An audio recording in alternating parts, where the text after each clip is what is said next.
সরঙ্গিন তোহরি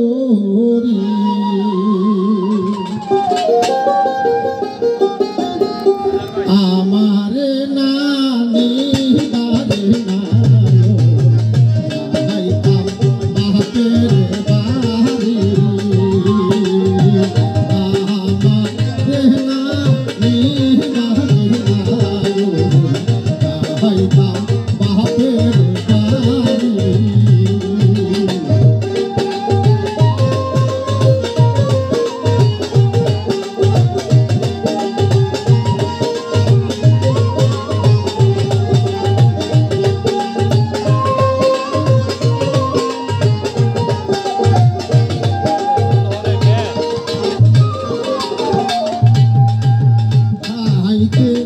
আমার হাত নিয়ে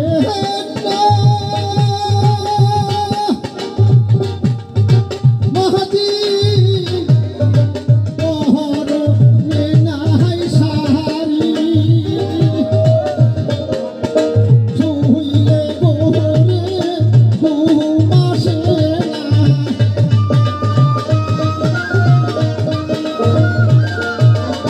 ছুইলে গোরে ঘুমাসে না তাহলে নাই মোর সাহিনী রে মাঝি তাহলে নাই মোর সাহিনী আমারে না নিও না যাইতাম বাপের বাড়ি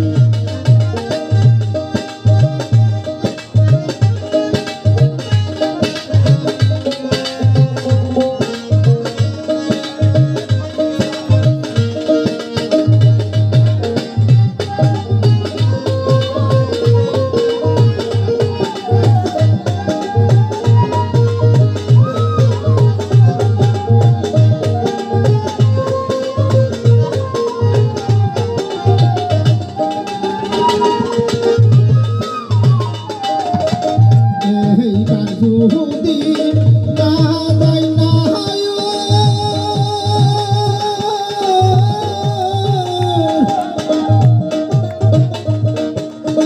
বাহাঙ্গে মোরা পাহানি আমার লাইয়া কাহাঙ্গা মোরবে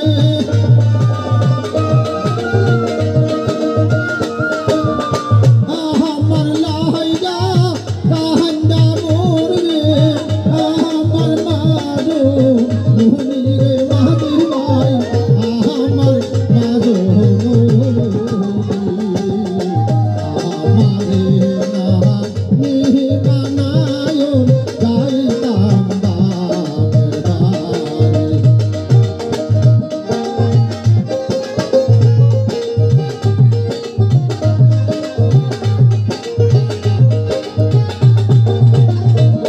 আমারে না নিবানায় যাইতাম বাপের বাড়ি। ধন্যবাদ। সাইদ ভাই আবৃত্তি আবৃত্তি আবৃত্তি চলে যান একটা দেন একটা দেন একটা দেন বাকি লাস্ট করব আমি পার্কে মসজিদে একটা দেন একটা আবৃত্তি দেন আওয়াজ করে আমরা ওখানে ঢুকবো তোরা কাছে কটা ছেলেবেলা সেটা দাও একটা আবৃত্তি দেন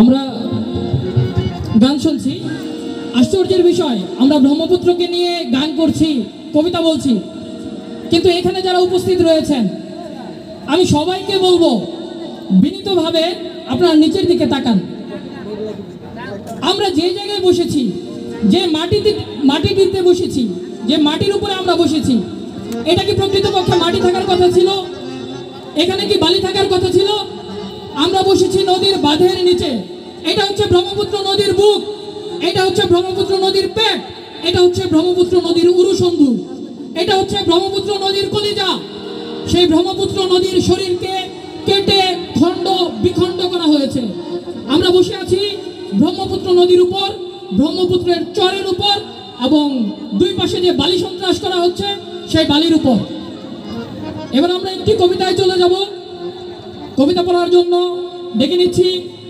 কবি মিজানুর রহমান টিটুকে। কবিতা পাঠ করবে কবি মিজানুর রহমান টিটু।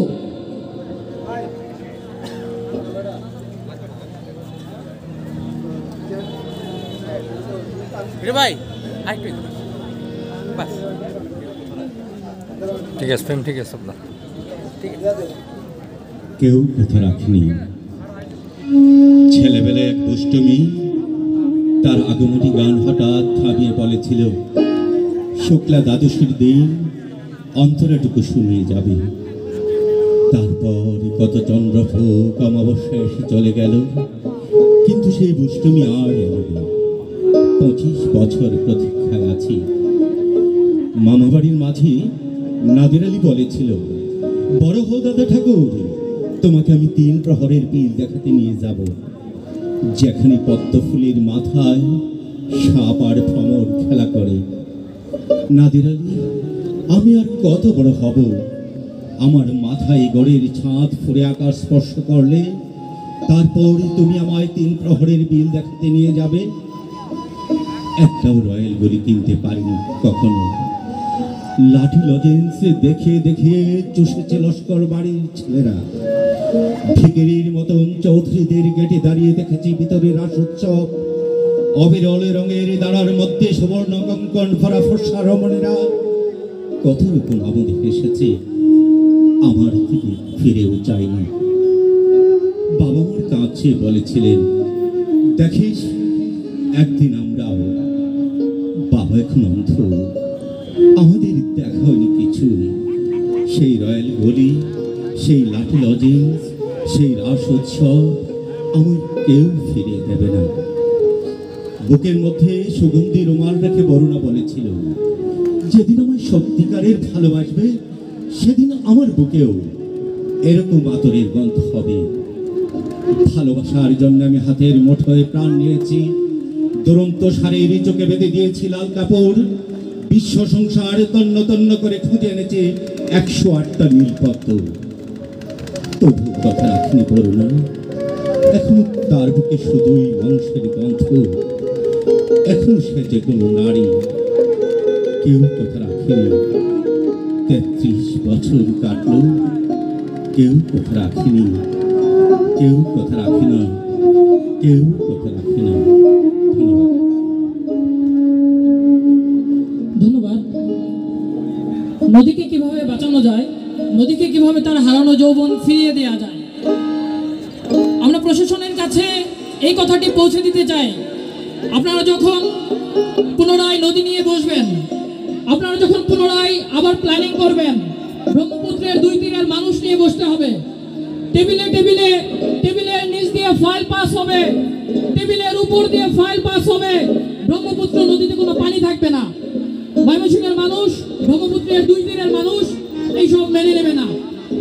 আমরা উদাত্ত কণ্ঠে আহ্বান জানাতে চাই, ব্রহ্মপুত্রের কি সমস্যা আছে সেগুলো নিয়ে ব্রহ্মপুত্রের তীরের মানুষের সঙ্গে বসতে হবে, এখানকার কৃষকের সঙ্গে বসতে হবে, এখানকার মাঝি, 2 তীরে বসবাসরত মানুষ, কবি, সাহিত্যিক, বুদ্ধিজীবী এবং অবৈধভাবে নদী দখলের ফলে যে সমস্ত মানুষ, যে সমস্ত পরিবার যারা ক্ষতিগ্রস্ত হয়েছে তাদেরকে নিয়ে বসতে হবে। নদী কমিশনের উচিত হবে সেই সমস্ত মানুষের সঙ্গে কথা বলা যারা এই নদীকে প্রকৃতপক্ষে বাঁচিয়ে রাখতে চায়। আপনারা কেবল প্রশাসনের মানুষ, কেবল গুটি কয়েক মুষ্টিমেয় সেই সমস্ত মানুষের সঙ্গে কথা বলবেন না যাদের পেট, যাদের মুখ হা করে আছে ব্রহ্মপুত্রকে গিলে খাবার জন্য, যাদের টাকার কোনো অভাব নেই কিন্তু তারা নিতান্ত ফকির, তারা নিতান্ত অভাগা। তাদের অভাব হচ্ছে 1000 কোটি টাকা, তাদের অভাব হচ্ছে 100 কোটি টাকা, যারা এই ব্রহ্মপুত্র নদীর খনন কাজের টাকা বিমান দিয়ে ব্যাংক চ্যানেলের মাধ্যমে অবৈধ পথে বিদেশে পাঠিয়ে দেন। সেই সমস্ত মানুষের সঙ্গে বসে আপনারা কথা বলবেন, আর এইখানে ব্রহ্মপুত্র শুকিয়ে যাবে। ব্রহ্মপুত্রের 2 তীরের মানুষ আমরা এই কথা কখনোই মেনে নেব না। এ পর্যায়ে আমরা সংক্ষিপ্ত কথা এবং কবিতা শুনবো কবি সরকার আজিজের কাছ থেকে। আমরা কবিতা শুনবো কবি সরকার আজিজের কাছ থেকে এবং এরপরে আমরা গানে চলে যাব। গান গাওয়ার জন্য প্রস্তুত থাকবে শিল্পী শাহনাজ সাথী।